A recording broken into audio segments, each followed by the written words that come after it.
অনি, তোর অনেক দায়িত্ব বেড়েছে রে বাবু। তোকে এটা বুঝতে হবে অনি, দেবী এটা কেন করেছে। তুই ভেবে বল, কোন পরিস্থিতিতে তোর বিয়েটা হয়েছে, ও কি পরিস্থিতিতে এই বাড়িতে এসেছে, কে আছে ওর এই বাড়িতে, কে দেবে ওকে একটা শাড়ি, কোন পরিস্থিতিতে এবং কেন তুই দেবীকে স্ত্রী হিসেবে স্বীকৃতি দিয়েছিস অনি, এটা কেউ না বুঝলেও আমি কিন্তু বুঝেছি।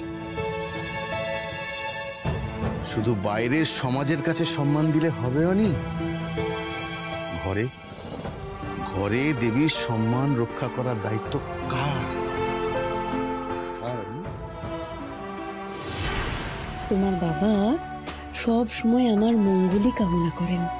দেখো না আমার কিসে সুবিধে হয়, আমার কি ইচ্ছে অনিচ্ছে, আমি কি চাই না চাই, এই সব কিছুর তিনি খেয়াল রাখেন। এই সব কিছুর পূর্ণ করবার দায়িত্বই তিনি নিয়ে রেখেছেন। আমি একটু আসছি। হ্যাঁ, আরে আসছি মানে? এই শোন অনি, এই আজকের দিনে কোথাও যেতে নেই। আরে একটা কথা যদি শোনে এই ছেলেটা, মানে সব সময় নিজে, হে ভগবান, আমার মাথাটা খারাপ। ওখানে ওগুলো নয়। আরে কি রে কলি, একটু জল দে তো। হ্যাঁ বাবা।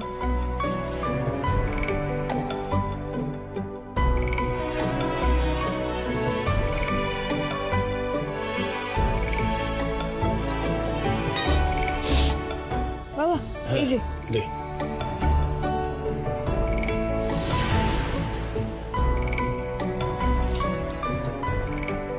এসব আবার কি কিনে আনলে?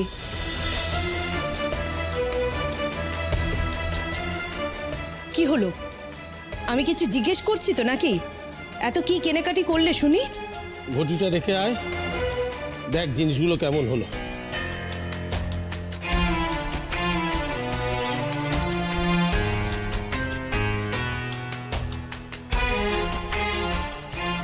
লোকটা এখনো পর্যন্ত রাগ দেখাচ্ছে, মেয়েটাও কথা বলছে না ঠিক করে,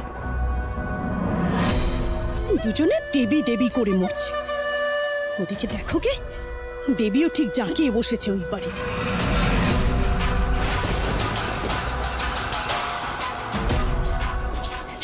দেখি দেখি কি আছে এতে।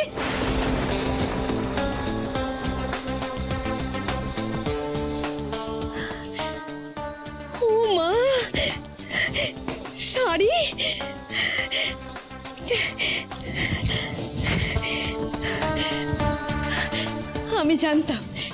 আমি জানতাম তুমি আমার উপর রাগারাগি করেছো বলে আমার জন্য শাড়ি কিনে এনেছো, তাই না? আমার খুব পছন্দ হয়েছে, কি সুন্দর শাড়ি। তুমি এমন কোনো মহৎ কাজ করনি যে তোমায় উপহার দিতে হবে। এগুলো ধর। এগুলো কার জন্য এনেছো বাবা? আজ দেবীর বউ ভাত, মেয়েটাকে তো কোনোদিন কিচ্ছু দিতে পারিনি, না একটা শাড়ি, না একটা ভালো জামা, এমনকি ভালো মন্দ খাওয়াতেও পারিনি। তাই আজ ধার করে একটা জিনিস কিনে আনলাম। ওই কিছুটা সোনা, সঙ্গে একটা দেবীর জন্য শাড়ি, ডাক্তারবাবুর জন্য পাঞ্জাবি। ওর তো শ্বশুর বাড়িতে একটা মান সম্মান আছে, বাপের বাড়ি থেকে যেভাবে ফুলসজ্জার তত্ত্ব সাজিয়ে দেওয়া হয় তেমন সামর্থ্য তো আমার নেই। কি তুমি ধার করেছো? কোন আক্কেলে ধারের বোঝা বাড়ালে শুনি?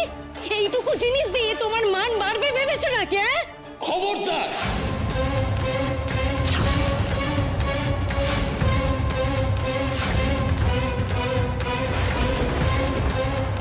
একদম এর মধ্যে নাক গলাবে না তুমি।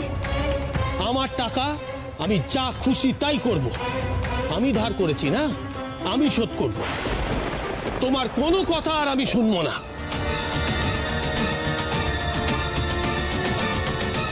বাবা, এ তো দেখি ফোঁস করিয়ে চলেছে।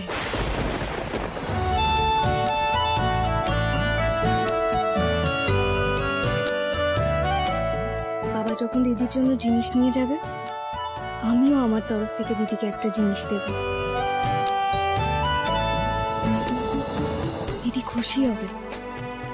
এই কলি শোন, তুই কলি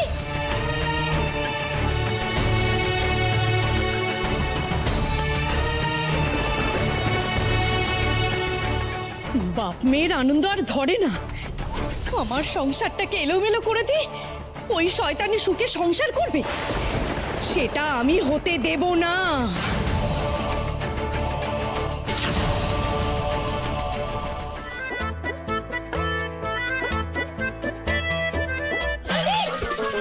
দিদি তুমি সেই তুমি ডাক্তারবাবুর ঘরে এলে, তাহলে তুমি নিজে কেন ডাক্তারবাবুর জন্য ফলের রসটা কেন নিয়ে এলে না? আমি আনবো কেন? তোমার ঘর, তোমার ঘর, তুমি সামলাও। আমার কি কম কাজ আছে নাকি? পরের একটু যত্ন নিতে হয়, বুঝলি? দিদি দাঁড়াও দাঁড়াও,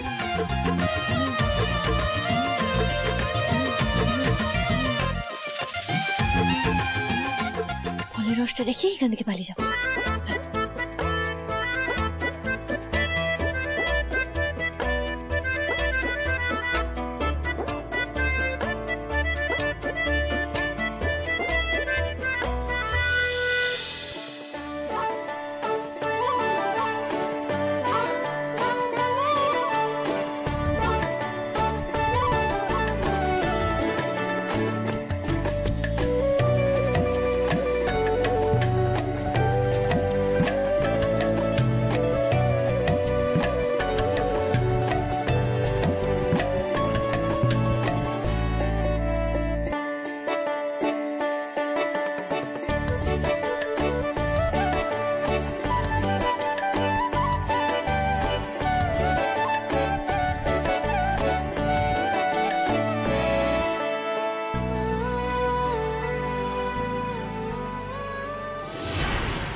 দিদি ভাই,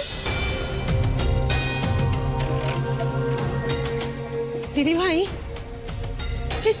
তোমার চোখের সামনে ওই মেয়েটার সাথে অনির বউ ভাতের এত তোড়জোড় হচ্ছে, তুমি সহ্য করছো কি করে দিদি ভাই? সহ্য করছে কি আর সাধের ছোট? তোর ভাসুর ঠাকুর বলে দিয়েছেন, বাড়ি ভর্তি আত্মীয় স্বজন, গ্রামের লোকজনরা রয়েছে, সকলের সামনে আমি যেন স্বাভাবিক থাকি, ওদের কাউকে কিচ্ছু বুঝতে দেওয়া যাবে না বাড়ির ভেতরে কি হয়েছে আমাদের মধ্যে। আমার ভেতরে যে কি জ্বালা সে একমাত্র আমি নিজেই জানি। ও দিদি, ভাত কাপড়ের অনুষ্ঠান